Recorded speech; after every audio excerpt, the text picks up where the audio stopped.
Buenas noches, amados hermanos, Dios les bendiga. Vamos en esta ocasión a compartir la palabra de Dios acerca de un tema que es de vital importancia y que las Escrituras nos hablan con precisión de este tema. Vamos a hablar en esta noche de Dios, el sustentador de la creación. Dios, el sustentador de la creación. Y para ello quiero que me acompañen al libro de Salmos, capítulo 104, versículos 1, para que leamos aquí la palabra de Dios. Salmos 104, 1. Bendice, alma mía, a Jehová. Jehová, Dios mío, mucho te has engrandecido, te has vestido de gloria y de magnificencia. Vamos a orar para poner esta predicación en las manos del Señor. Buen Dios y Padre eterno, te damos muchas gracias por esta hora. Gracias, oh Dios, porque sabemos que tú eres el Dios justo, perdonador, misericordioso. Oh Señor, ayúdanos cada día más a acercarnos más a ti, con la plena certidumbre de que tú nos escuchas, oh Dios. Gracias porque tu palabra nos muestra claramente que tú sustentas tu creación, tú intervienes en tu creación para cuidarla, protegerla.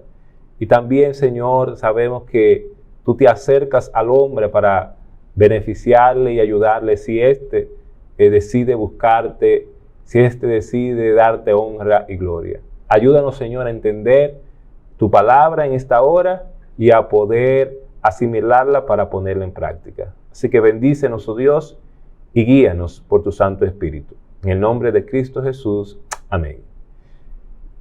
Lo que queremos, amados hermanos y amigos que nos escuchan en esta noche, es analizar este hermoso salmo, que es el Salmo 104, acerca de cómo Dios sustenta la creación.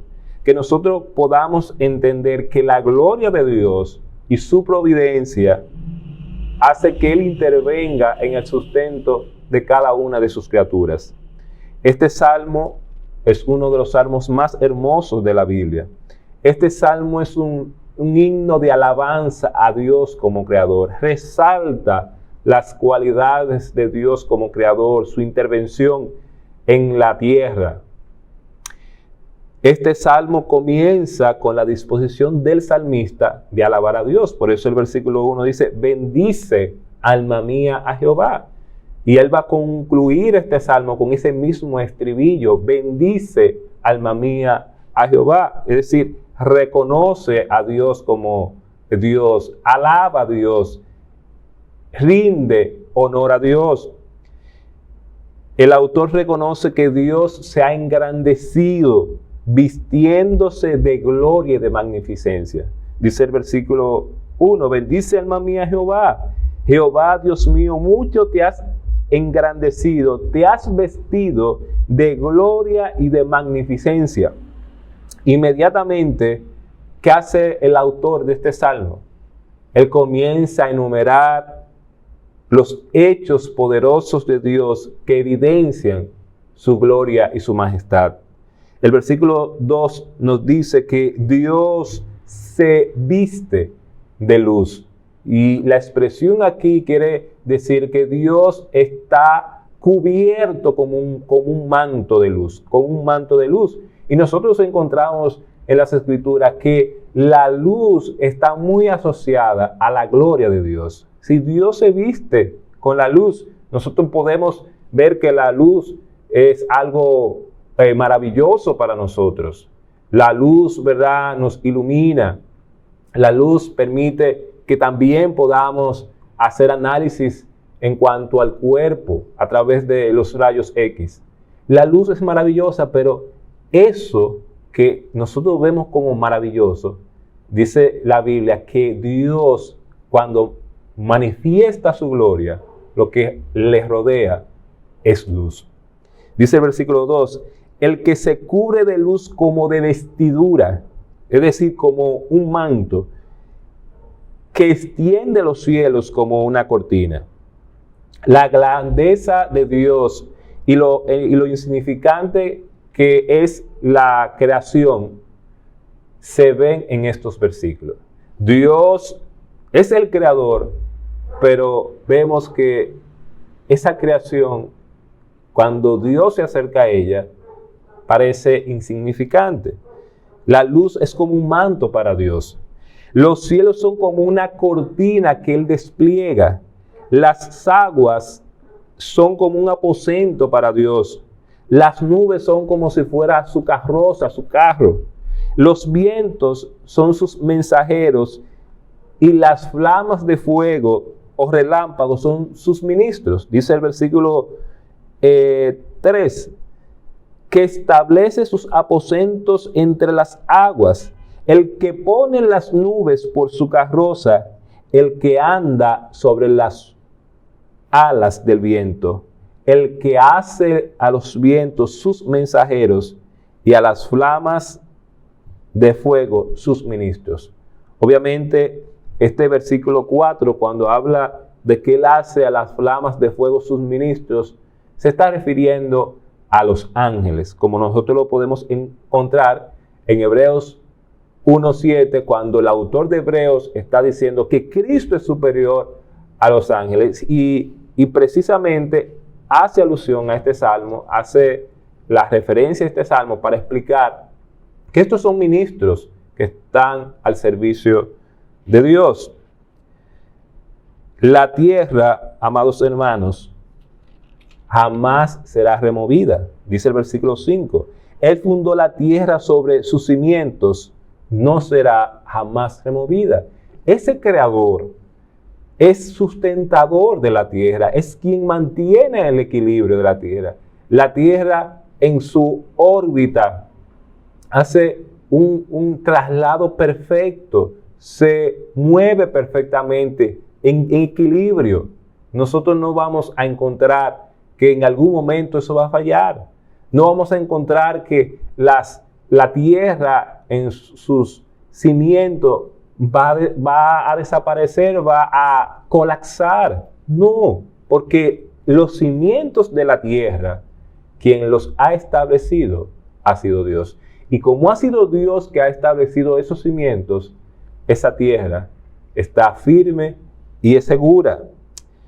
Versículo 6 nos dice lo siguiente: con abismo como con vestido la cubriste, sobre los montes estaban las aguas, a tu reprensión huyeron, al sonido de tu trueno se apresuraron, subieron los montes, descendieron los valles, al lugar que tú les fundaste, les pusiste término, el cual no traspasarán, ni volverán a cubrir la tierra.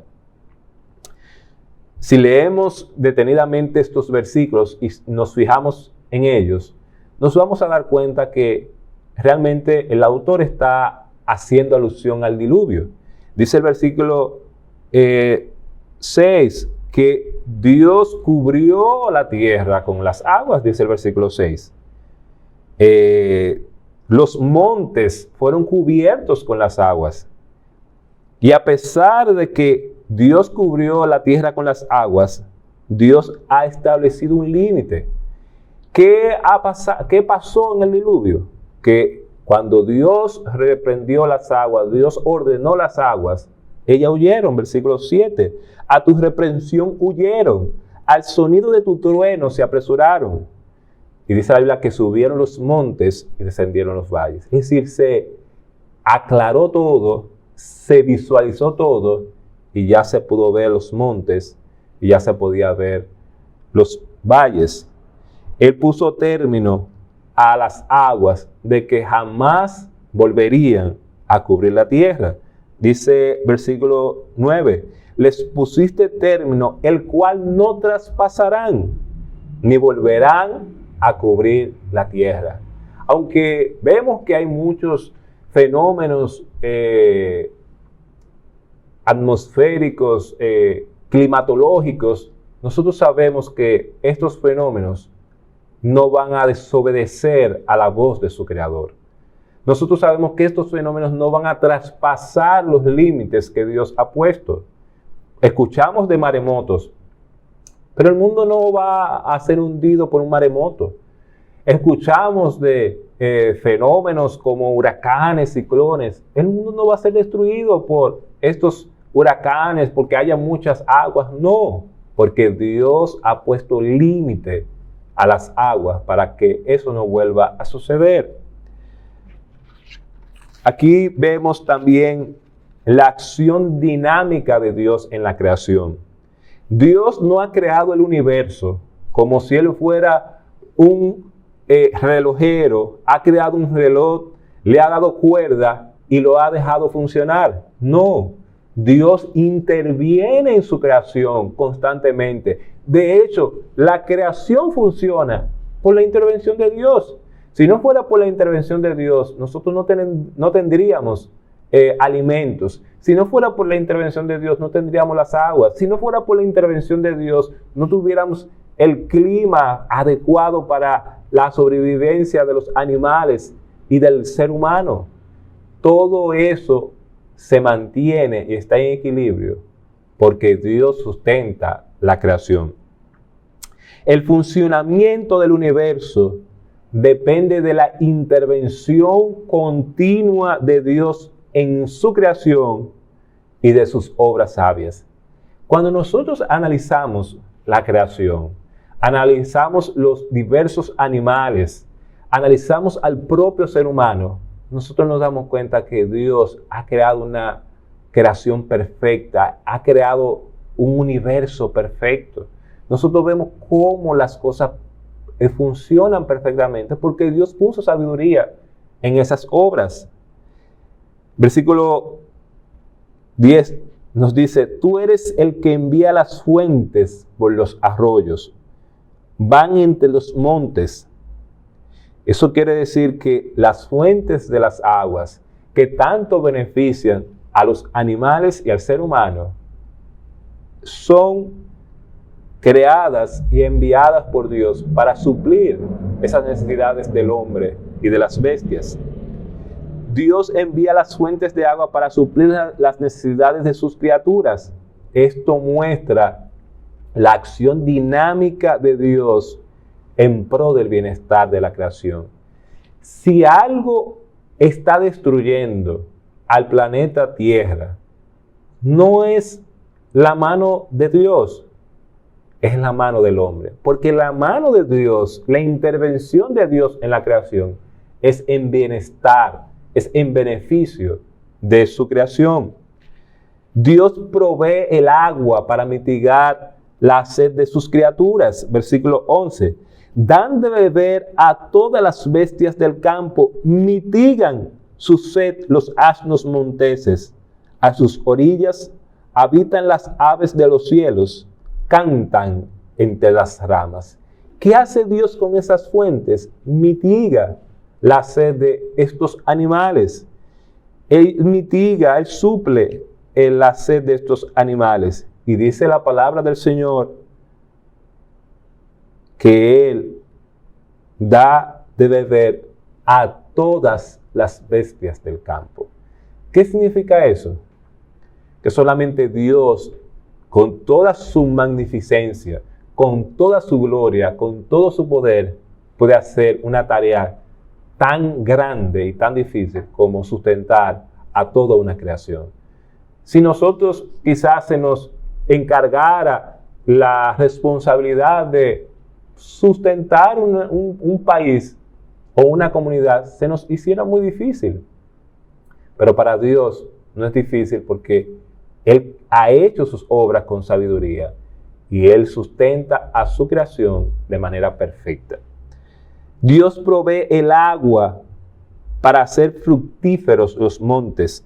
Versículo 13. Él riega los montes desde sus aposentos. Del fruto de sus obras se sacia la tierra. Es decir, que Dios hace fértiles los montes a través de esas fuentes que le envía. Dios es que permite que haya esta condición perfecta para que puedan germinar diferentes semillas, plantas que van a beneficiar al hombre y también a todas sus criaturas. Dios provee heno para el sustento de las bestias. Dios provee hierba para el sustento de las bestias, versículo 14. Él hace producir el heno para las bestias, es decir, que Él produce, Él trata de que estos animales tengan su provisión, tengan su sustento. Dios provee la hierba también para el cultivo del hombre, de tal manera que el hombre pueda extraer de la tierra su alimento. Dice el versículo 14, Él hace producir el heno para las bestias y la hierba para el servicio del hombre, sacando el pan de la tierra. Y vemos aquí, amados hermanos, que Dios no solamente sustenta a los animales, sino que Dios también sustenta al hombre. Y Dios ha establecido que las aguas puedan regar los montes, puedan regar la tierra, para que esto pueda permitir que el hombre pueda tener su alimento, pueda sacar el pan de la tierra. Obviamente aquí es una figura que se está utilizando para expresar que Dios hace fértil la tierra para que el hombre pueda sostenerse, pueda alimentarse. Amado hermano, nosotros tenemos que entender que el control de la creación, el sustento de la creación, no depende de los hombres, depende de Dios. Ciertamente hay muchos programas, como el programa de Naciones Unidas, que ayuda a las personas a mitigar su necesidad alimentaria. Vemos que esta organización hace programas para que en zonas alejadas de donde hay siembra puedan tener acceso personas que viven en extrema pobreza. Y es algo loable. Pero si Dios no tuviera el control, si Dios no permitiera que la tierra fuera fértil, esos esfuerzos serían en vano. Y solamente es posible porque Dios hace fértil la tierra. Dios es que tiene control de todo eso. La tierra produce la uva para que el hombre se alegre con el vino. Dice el versículo 15. Y el vino que alegra el corazón del hombre. Es decir, que este fruto, que es el fruto de la vid, la uva, es producto de la mano de Dios también. Y el hombre se alegra, y el hombre se siente feliz. Y esa alegría que el hombre tiene a través del vino, ¿quién ha producido eso? Lo ha producido Dios. Obviamente sabemos que los hombres, en el exceso en sus vidas, distorsionan esto que pudiera beneficiarle y dañan todo. El aceite que hace brillar el rostro. Versículo 15. Y el vino que alegra el corazón del hombre, el aceite que hace brillar el rostro, también es producido por Dios. Este aceite pudiera ser, algunos comentaristas señalan que el autor lo que está haciendo es hablando de cómo Dios provee los alimentos de tal manera que nosotros nos sintamos saludables y se nos vea el rostro brilloso, rozagante. Y pudiera ser una de las interpretaciones, pudiera ser que ese alimento que Dios provee, ese alimento que la tierra, esos frutos que trae la tierra, cuando somos alimentados y somos sustentados, va a producir en nosotros un rostro brilloso. Pero también pudiera ser el aceite, ¿verdad?, que tiene varios orígenes, un origen animal o un origen vegetal. También es creación y producción de Dios. Amados hermanos, Dios provee el pan que sustenta la vida del hombre. Versículo 15. Y el vino que alegra el corazón del hombre, el aceite que hace brillar el rostro y el pan que sustenta la vida del hombre. Ese pan es fruto de la providencia de Dios hacia su creación, de cómo Dios sustenta y provee a la creación. Amados hermanos, a pesar de las técnicas avanzadas y modernas de agricultura y de los avances tecnológicos más precisos, Dios es quien alimenta su creación. No los hombres, no la sabiduría de los hombres, no la ciencia de los hombres. Dios hace posible los frutos para el hombre y los animales.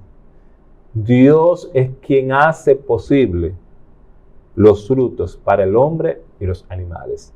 ¿Saben cuántas cosechas se pierden al año? ¿Cuántas pérdidas tienen los agricultores? Porque el clima cambió, porque las condiciones de la tierra variaron. ¿De qué depende eso? ¿Depende de ellos? No depende de ellos. Depende siempre de la intervención y de la mano de Dios.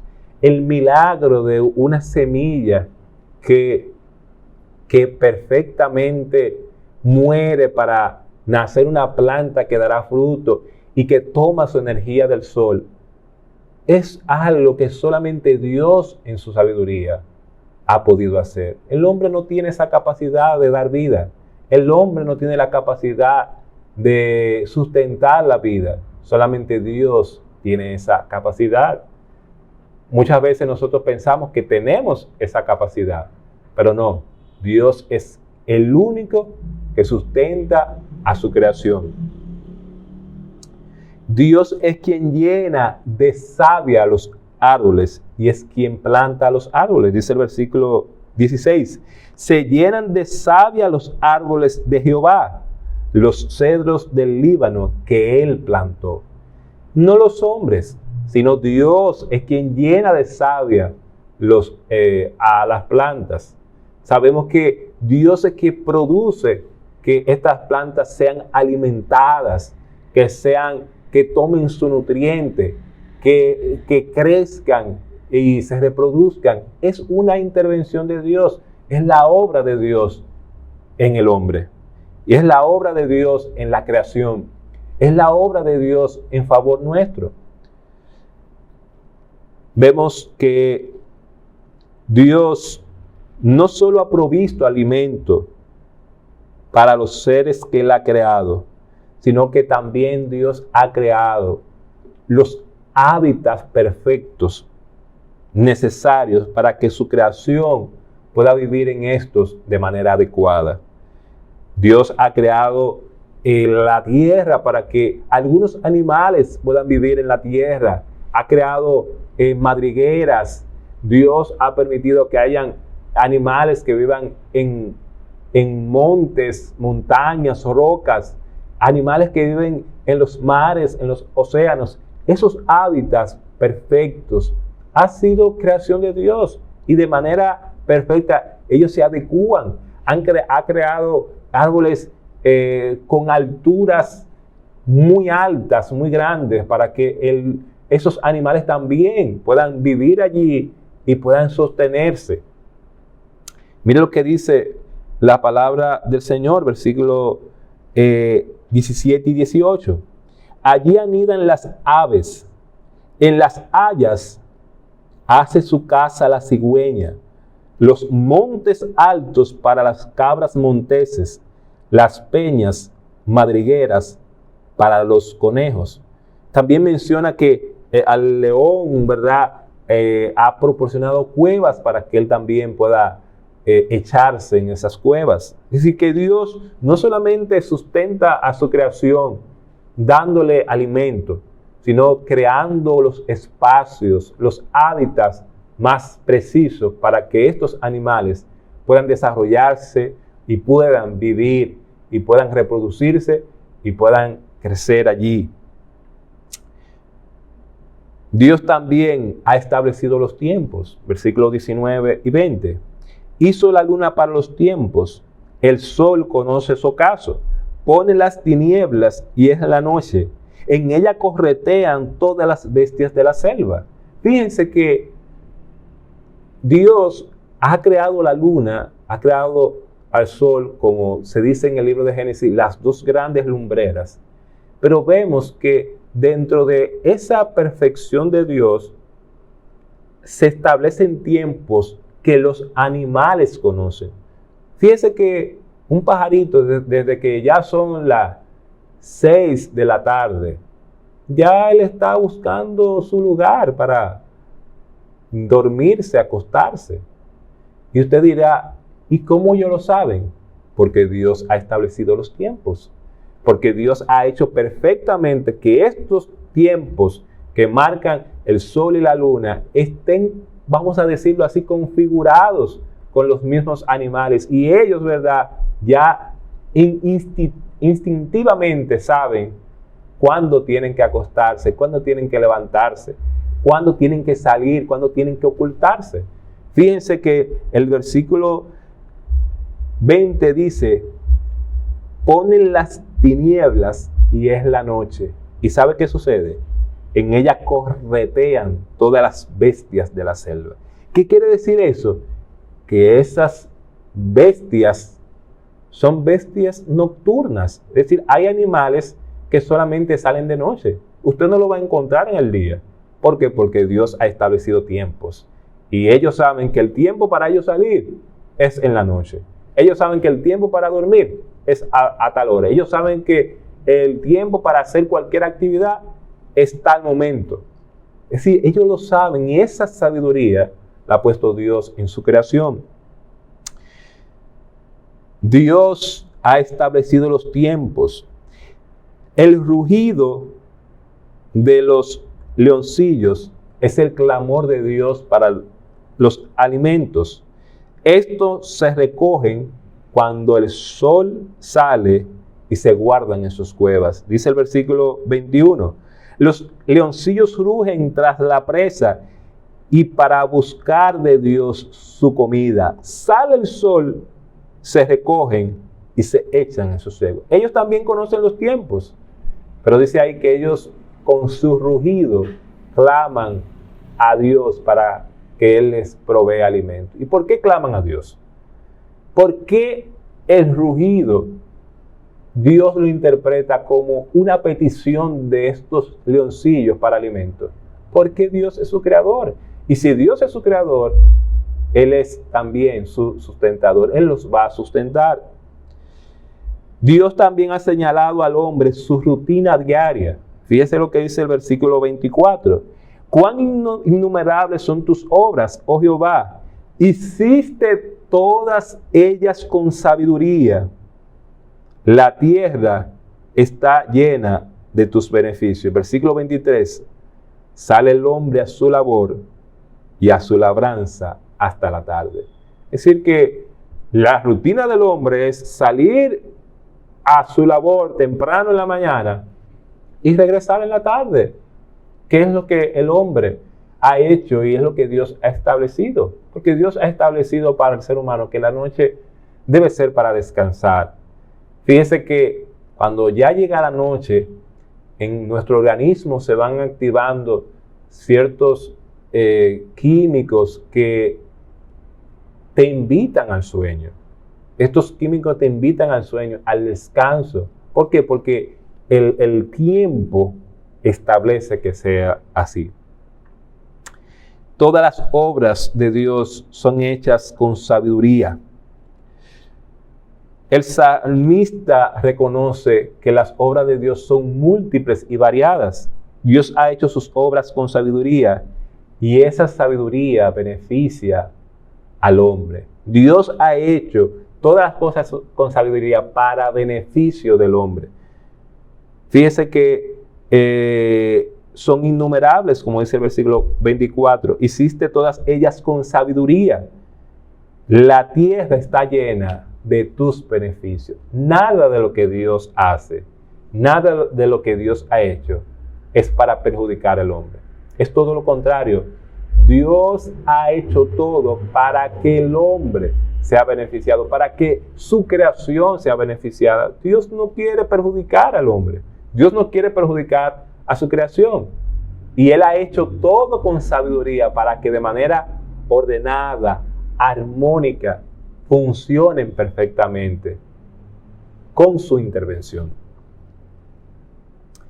El salmista reconoce esta multiplicidad de las obras de Dios. En los versículos 25 y 26, el salmista alude a la inmensidad del mar y a la increíble cantidad de animales que viven allí. De hecho, nosotros sabemos que hay animales que todavía el hombre no conoce en los mares y en los océanos, precisamente porque es tan amplio, es tan grande. Dice la palabra de Dios que allí Dios tiene este animal que la Biblia lo presenta como un monstruo marino, que es el Leviatán. Y dice, tú tienes el Leviatán en el mar para jugar con él. Si este monstruo marino que anda por los mares, quizás está en zonas que el hombre no tiene acceso y no ha podido llegar, y quizás nunca llegará. Hay muchos animales en el mar que expresan realmente la variedad de Dios en la creación. Hermanos, todos estos animales, dice el versículo 26, allí andan las naves. Vamos a leer el versículo 25. He aquí el grande y anchuroso mar, en donde se mueven seres innumerables, seres pequeños y grandes. Allí andan las naves, allí este Leviatán que hiciste para que jugase con él. O sea, a pesar de ser el Leviatán, un animal, un monstruo marino, quizás grande, fiero, Dios juega con este animal. Todos ellos, todos, absolutamente todos, esperan en ti. ¿Sabe por qué esperan en ti? Para que les des su comida a su tiempo. Es interesante, amados hermanos, que Dios alimenta a tiempo a su creación. Su creación no puede decir que está pasando hambre, que está... No, Dios alimenta a tiempo su creación. Dios le da y ellos recogen. Cuando vemos, por ejemplo, de estos animales cimarrones que están en los montes, y uno dice, ¿cómo se sustenta si no tienen a alguien que esté? No, Dios provee a esos animales. Dios provee y ellos son sustentados por la mano de Dios. Dice el versículo 27, todos ellos esperan en ti para que les dé su comida a su tiempo. Les das, recogen. Abres tu mano, se sacian de bien. La mano de Dios, cuando se abre, sacia a su creación. Dios les da a los animales y ellos se sacian. Pero Dios esconde su rostro y ellos se turban. Dice el versículo 29. Escondes tu rostro, se turban. ¿Qué quiere decir eso? Que si ellos se reconocen que Dios es la fuente del sustento, que Dios es la fuente de la vida. Y cuando el rostro de Dios no está, lo único que queda es la turbación. Y es lo mismo que pasa también con nosotros. Cuando Dios esconde su rostro de nosotros, aparta su rostro de nosotros, y nosotros viene ese desasosiego, esa turbación, ese miedo, ese temor, porque estamos perdiendo todo. Dios les quita el soplo de vida y dejan de ser, dice el versículo 29. Escondes tu rostro, se turban, les quitas el hálito, dejan de ser y vuelven al polvo. Si Dios mantiene la vida de sus criaturas, y de Dios depende de que estos vivan o no vivan. Desde que Dios le quita el hálito, ellos dejan de ser. Ahora Dios envía su espíritu y los animales son creados. De hecho, nosotros vemos que la tierra se renueva en la creación por la intervención del Espíritu de Dios en la creación. Si no fuera por la intervención del Espíritu de Dios en la creación, la tierra no estuviera renovándose. No hubiéramos los animales reproduciéndose de manera perfecta, no viéramos cómo se replican estos animales, no lo viéramos, pero sucede porque Dios manda su espíritu para renovar la creación. Dice el versículo 30, envías tu espíritu, son creados y renuevas la faz de la tierra, renueva la tierra. Es lamentable que el hombre, la mano del hombre, ha hecho que muchos animales se hayan extinguido. Es lamentable que hay animales que nosotros mismos no lo vamos a poder ver, ni la generación que viene. ¿Por qué? Porque el hombre, en su afán de dinero, en su codicia, ha destruido eso que Dios ha creado. Dios es quien renueva la creación, pero el hombre, ¿qué hace? Destruye esa creación. La vida de los animales y su renovación es fruto de la obra del Espíritu de Dios en la tierra. Dios continuamente está renovando su creación.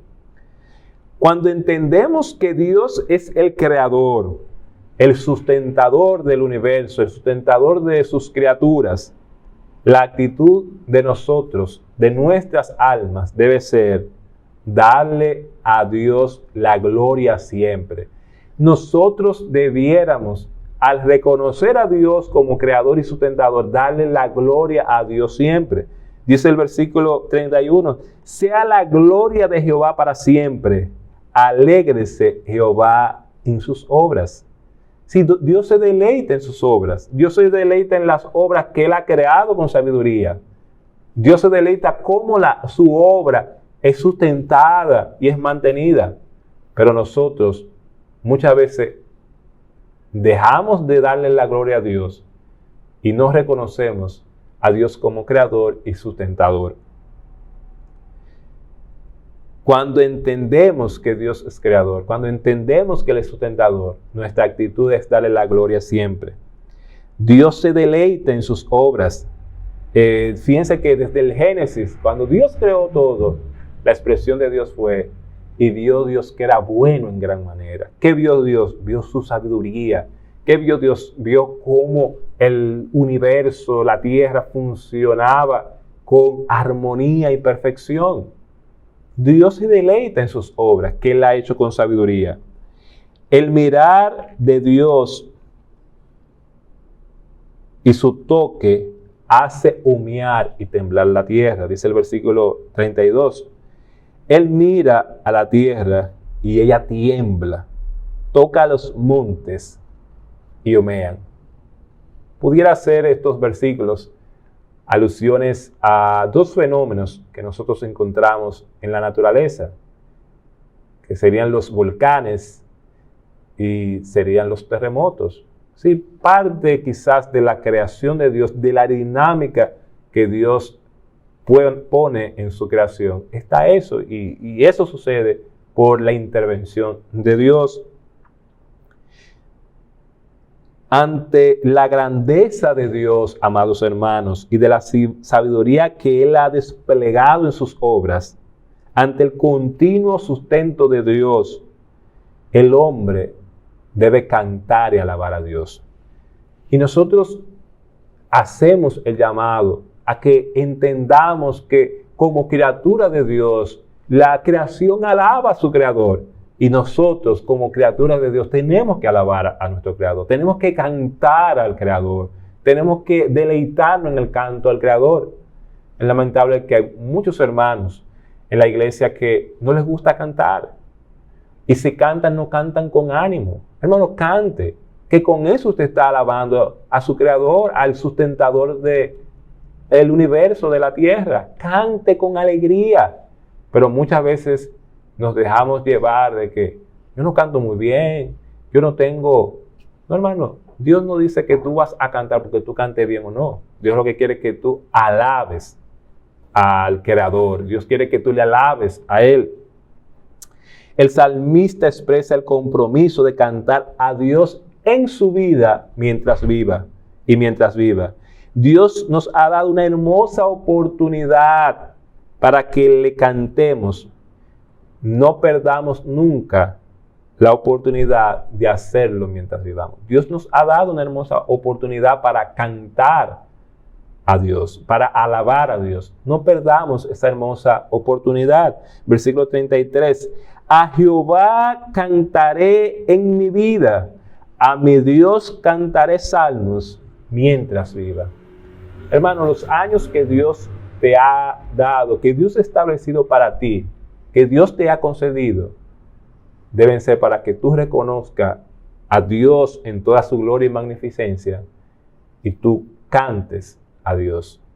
No a los hombres, a Dios. Tenemos que cantar a Dios, tenemos que alabar a Dios y tenemos que hacerlo mientras tengamos vida. A veces nosotros no queremos hacerlo, pero debemos hacerlo. Qué hermoso sería que la congregación cuando cante lo haga con ese gozo y ese ánimo, alabando a su Creador. Así debe ser. Tenemos que cantar con ese gozo y esa alegría, alabando a nuestro Creador. No perdamos, hermanos, nunca la oportunidad de cantar a Dios. Dios no solo quiere que le cantemos, Él quiere que meditemos en Él. Versículo 34. Dulce será mi meditación en Él. Yo me regocijaré en Jehová. Esa meditación tiene que ser dulce y esa meditación tiene que ser gozosa. Yo debo aprovechar todas las oportunidades para meditar en Dios. Y yo tengo que preguntarme, ¿saco tiempo yo para meditar en Dios? Y esta expresión meditación es rumiar a Dios, es decir, rumiar el conocimiento que yo tengo de Dios, deleitarme en el conocimiento de Dios. Es lo que significa esta palabra. Y yo debo preguntarme, ¿saco tiempo para meditar en Dios? ¿Medito en Dios con regocijo? ¿O mi meditación en Dios es una meditación apresurada, forzada? ¿Es una meditación que no tiene la calidad que Dios se merece? Hermanos, tenemos que meditar en Dios y tenemos que sacar tiempo para Dios. Uno de los grandes males que estamos viviendo en este siglo, o dos grandes males, es que el hombre está muy entretenido y el hombre también está viviendo muy apresurado. Y estas dos cosas, entre el apresuramiento y el entretenimiento, son enemigos de una meditación gozosa y dulce en Dios. Tenemos que sacar tiempo para hacer eso. Y tenemos que hacerlo muchas veces en el silencio con Dios, en la cercanía con Dios, en esa intimidad con Dios. El salmista concluye este hermoso salmo deseando que los pecadores y los impíos dejen de ser. Dice el versículo 35, sean consumidos de la tierra los pecadores y los impíos dejen de ser. Bendice, alma mía, a Jehová. Aleluya. Él entiende que es injusto de parte del impío no reconocer a Dios como el creador y el sustentador. Y si el impío no reconoce a Dios como el creador y sustentador de la creación, él no va a vivir en adoración y gratitud a Dios. Nosotros podemos cantar a Dios, nosotros podemos meditar en Dios, nosotros podemos deleitarnos en Dios porque nosotros estamos reconociendo en nuestras vidas y aceptando en nuestras vidas que Dios es nuestro creador, que Él sustenta la vida de sus criaturas. Pero si nosotros no tuviéramos ese pensamiento, nosotros pensáramos como el impío. El impío cree que Él es su propio creador. El impío cree que Él es autosuficiente. El impío cree que Él todo lo puede. Pero nosotros no. Nosotros sabemos que dependemos de la providencia de Dios, de la gloria de Dios y de la magnificencia de Dios para nuestro beneficio. Hermanos, al final el impío dejará de ser. Será destruido por vivir creyendo que Él es su propio creador, que es autosuficiente y que es sabio. Él va a ser destruido por eso, porque él piensa que es su propio creador, que es su propio Dios, que él piensa que Él es autosuficiente y que Él es sabio. No, el sabio, el omnisapiente es nuestro Dios, que ha hecho todas sus obras con sabiduría.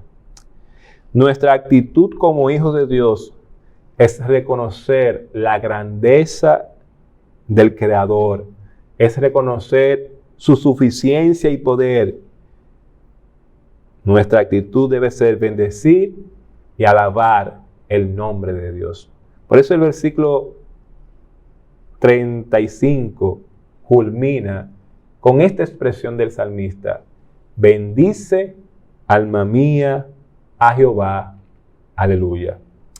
Ojalá, hermano y hermana, que usted pueda entender, y amigo que nos escucha, que Dios es el creador bondadoso, fiel, que sustenta su creación, y que nuestra responsabilidad es vivir para darle la gloria a ese creador, cantar con gozo a ese creador, meditar en ese creador. Así que ojalá usted pueda entender eso y que usted lo pueda aplicar a su vida. Dios les bendiga y seguimos confiando en la providencia, en el sustento de Dios en nuestras vidas cada día. Sigamos confiando en Dios. Dios les bendiga.